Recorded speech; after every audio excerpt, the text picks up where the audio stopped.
Friendly opposition کا کردار ادا کرتے رہے۔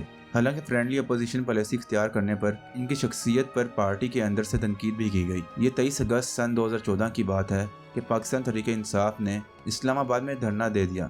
میاں نواز شریف کی حکومت اس بارے میں سخت پریشان تھی اور پی ٹی آئی سے دھرنا ختم کرنے کے حوالے سے مذاکرات کسی طور پر کامیاب نہیں ہو پا رہے تھے۔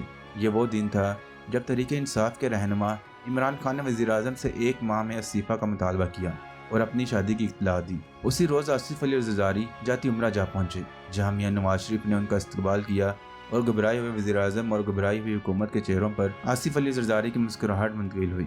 میزبانوں کی جانب سے زرداری کا شاندار استقبال کیا گیا۔ دونوں رہنماؤں میں اس امر پر کہ جمہوریت کسی طور پر ڈی ریل نہیں ہونے دی جائے گی اتفاق ہوا۔ آصف زرداری نے میاں نواز شریف کو نرمی اور محبت سے حکومت چلانے کا مشورہ دیا اور کہا کہ سیاسی بحران میں پیپلز پارٹی حکومت کے ساتھ ہے۔ اسی روز آصف زرداری جماعت اسلامی کے مرکز منصورہ بھی پہنچے اور سراج الحق سے ملاقات کی۔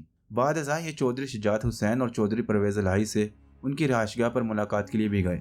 آصف علی زرداری کی ان ملاقاتوں نے حکومت کے لیے آکسیجن کا کام کیا۔ یہ 16 جون سن 2015 کی بات ہے، جب پیپلز پارٹی کے عہدیداروں کی حلب برادری کی تقریب میں زرداری نے فوج کے خلاف بعض ایسی باتیں کی جنہوں نے تہلکہ مچا دیا۔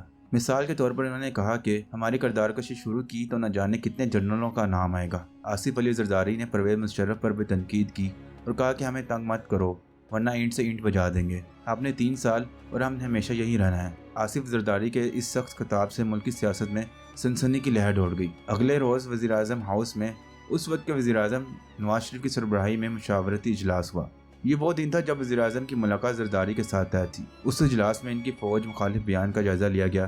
مشاورت کے بعد میاں نواز شریف نے آصف زرداری سے ملاقات منسوخ کر دی۔ یہ 23 دسمبر سن 2016 کی بات ہے، جب آصف زرداری 18 ماہ کی جلا وطنی کے بعد وطن لوٹے۔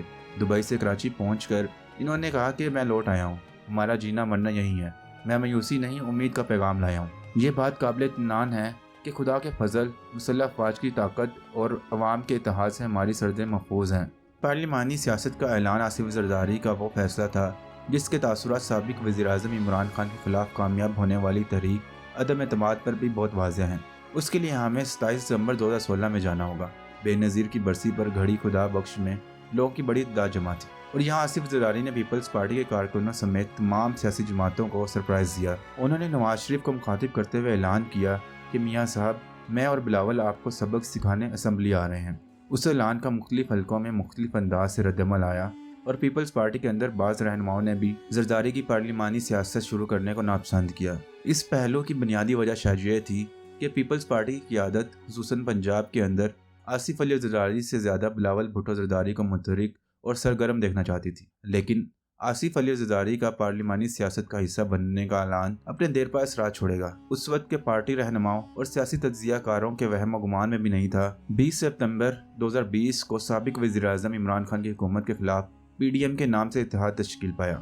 یہ اتحاد اپنے اندر کئی طرح کے مسائل جنم لینے کے باوجود حکومت کے لیے مشکلات میں اضافہ کرنے کا باعث بنا، مگر اس اتحاد میں پیپلز پارٹی کا بیانیہ زیادہ قبولیت اختیار کرنے سے معذور رہا۔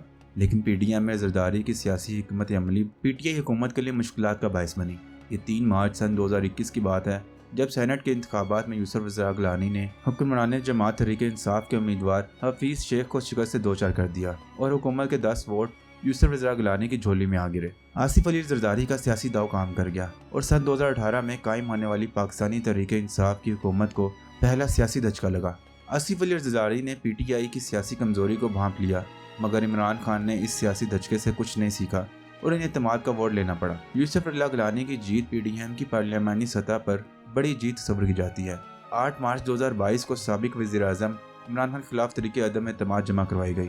اس روز آصف علی زرداری کا کہنا تھا کہ 172 سے زیادہ ووٹ ملیں گے۔ اس دن پریس کانفرنس میں شہباز شریف کے چہرے پر خوشی اور آنکھوں کی چمک نے تحریک عدم اعتماد کی کامیابی پر مہر لگا دی تھی۔ تحریک عدم اعتماد کی کامیابی زرداری کے طرز سیاست کی مرہون منت قرار دی جا سکتی ہے۔ پی ٹی آئی کے منحرف ارکان کو ایک پلیٹ فارم پر اکٹھا کرنا، آزاد امیدواروں کو ساتھ ملانا، ایم کیو ایم اور بلوچستان کی باب پارٹی کو ہم نوا بنانا، یہ سب آصف زرداری کی کوششوں کا نتیجہ تھا۔ پنجاب میں کاف لیگ سے زرداری کو بڑی امیدیں تھیں اور کاف لیگ بھی نون لیگ پر نہیں بلکہ پیپلز پارٹی پر اعتماد کر رہی تھی۔ میاں شہباز شریف نے چودھری شجاعت اور پرویز الہی سے ملاقات کی اور جاتی عمرہ کی دعوت دی، مگر کاف لیگ کا ووٹ ان کے پلڑے میں نہ گر سکا۔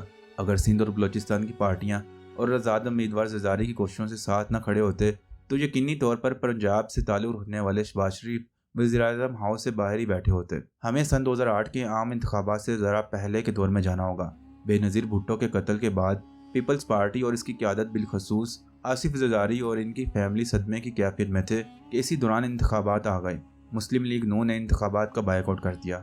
عام انتخابات کا بائیکاٹ کرنے والی سیاسی جماعتوں کا اتحاد all parties democratic movement APDM، جس میں پاکستان تحریک انصاف بھی شامل تھی، نے یہ کہہ کر انتخابات کا بائیکاٹ کیا کہ ایسے انتخابات میں کوئی دلچسپی نہیں جس میں تمام اختیارات صدر کے پاس ہوں۔ ایسے عالم میں انتخابات ملتوی ہونے کا خطرہ سر پر منڈلانے لگا اور صدمے کی کیفیت میں گھری پیپلز پارٹی اور آصف زرداری نے میاں نواز شریف کو انتخابات کے لیے قائل کیا۔ اس الیکشن سے نون لیگ کے لیے پنجاب میں اقتدار کا دروازہ کھلا اور یہ تسلسل سن 2013 میں بھی جاری رہا اور نون لیگ پنجاب کے ساتھ مرکز میں بھی حکومت سازی میں کامیاب ہو گئی۔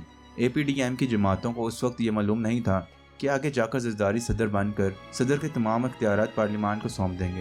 علامہ عزیز زرداری سن 2014 میں اس وقت میاں نواز شریف کی مدد کو پہنچے جب اسلام آباد میں PTI دھرنا دے کر ان کے استعفے کا مطالبہ کر رہی تھی۔ اسی طرح حالیہ عرصے میں PDM کی تشکیل کے بعد جب دیگر جماعتوں سمیت نون لیگ نے بھی استعفوں کی سیاست پر زور دیا تو آصف زرداری نے انہیں پارلیمان کے اندر رہ کر جدوجہد پر راضی کیا۔ پھر ایک وقت ایسا آیا کہ پارلیمانی جدوجہد کے نتیجے میں سابق وزیر اعظم کے خلاف عدم اعتماد لائی گئی اور اس تحریک نے بالآخر کامیاب ہو کر میاں شہباز شریف کو اقتدار کی راہداریوں میں پہنچا دیا۔ زرداری کی سب سے بڑی خواہش اور تیاری بلاول بھٹو زرداری کو وزیر اعظم بنانا ہے۔ یہ آصف علی زرداری کا آخری سیاسی داؤ ہوگا۔ جب بلاول بھٹو زرداری وزیر اعظم بن جائیں گے تو آصف علی زرداری کیا کریں گے؟ اس وقت زرداری اپنے بچوں کی صحن میں گونجتی کلکاریوں سے اپنے مخصوص مسکراہٹ میں اضافہ کریں گے۔ یہ کلکاریاں ان کو در حقیقت ننھے بلاول، ننھی آصفہ اور بختاور کی محسوس ہوں گی، کیونکہ زرداری جیل میں ہونے کے باعث اپنے بچوں کی ننھی شرارتوں اور کہکہوں سے محروم رہے۔ بزرگ سیاستدان مخدوم جاوید ہاشمی نے ایک بار کہا تھا کہ آصف علی زرداری کی سیاست کو سمجھنے کے لیے PhD کرنا ضروری ہے، جبکہ آصف علی زرداری نے ایک موقع پر کہا تھا کہ سیاسی معاہدے قرآن و حدیث نہیں ہوتے۔